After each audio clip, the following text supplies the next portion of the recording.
Josie. Hi.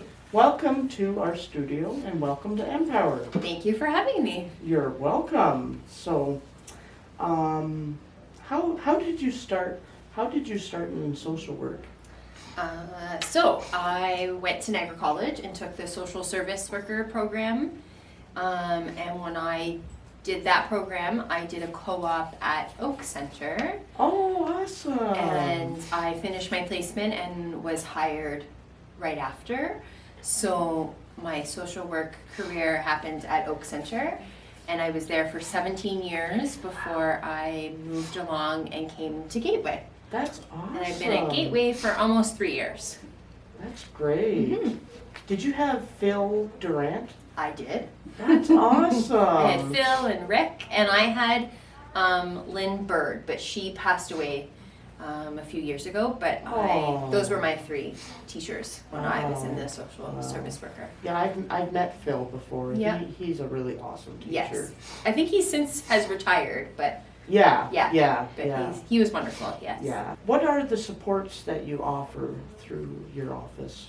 So we do support within housing, case management, there's CTO program, and then there's our rec programs.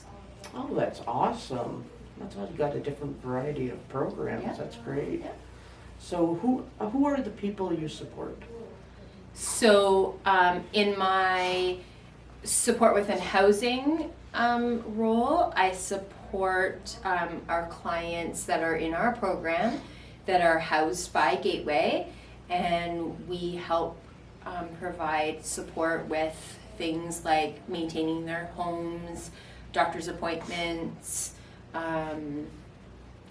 using the OCAN to come up with goals that individuals want to work on, and with the support of myself and the individual, we try to figure out ways to help support their goals. Oh, that's awesome. Mm-hmm. That's great.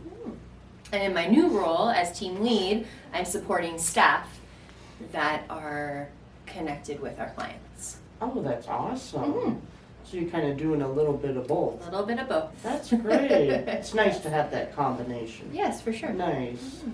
How does your office support those who are living with mental illness, addictions, and homelessness?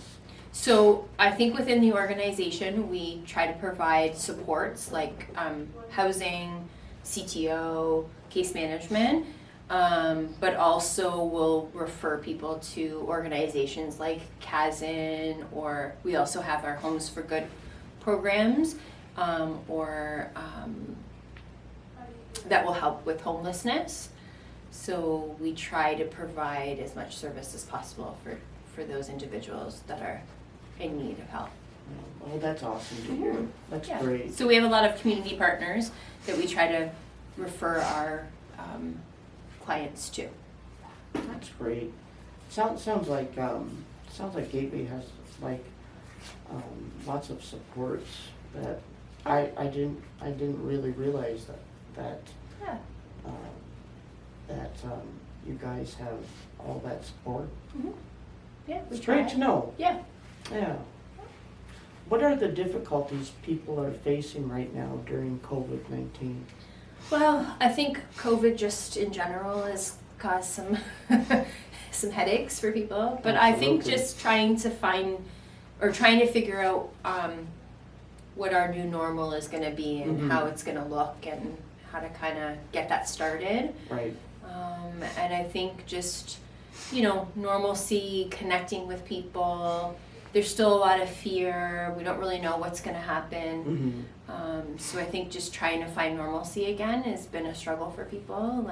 Absolutely. And I think that the world has kind of opened a little bit has helped, because things can slowly get back to whatever our normal will be. Absolutely. And thank God for the internet, eh? Yes. Like people can connect on Zoom and Facebook. Yep. And I think it's forced us to kind of problem solve and figure out like what really is important in our lives. Mm-hmm.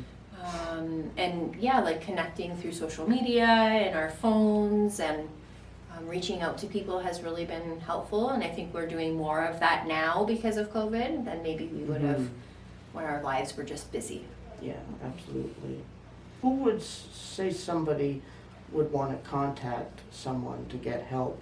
Who would they contact? So you would call the access line, and they're Okay. our first point of referral. So then you would tell them kind of what you're looking for, what your needs were, and not only would they match you with an organization like Gateway, but they would match you with other organizations that might be able to provide you with service as well. Wow. Lots of connections. Yeah. That's awesome. Yeah. Yeah. And I got one last question for you. Sure.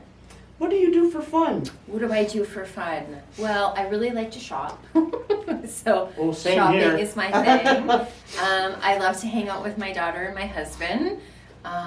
She's very adventurous. So like this summer we've done things like, go karting and mini putt, and we did the zip line thing. Oh, did you? Yeah, so we try to be. How was that? The Oh, it's zip fun. lining. Very fun. Awesome. Yeah, so we've done adventurous things. I try to be a cool mom. Well, sounds like you're a cool mom. I She try. goes zip lining. She might not think that, but I think I'm cool. Yeah, as long as you think you're cool, you are cool. Thank you. That's awesome. Wow.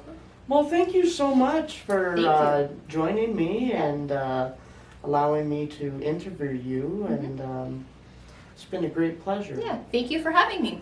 Oh, you're welcome. Okay. You're welcome. Thank you. You're welcome.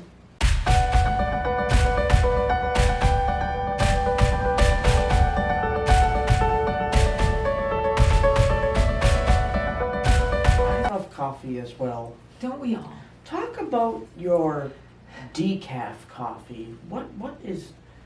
How is it made? Well, first of all, we have to go to Colombia.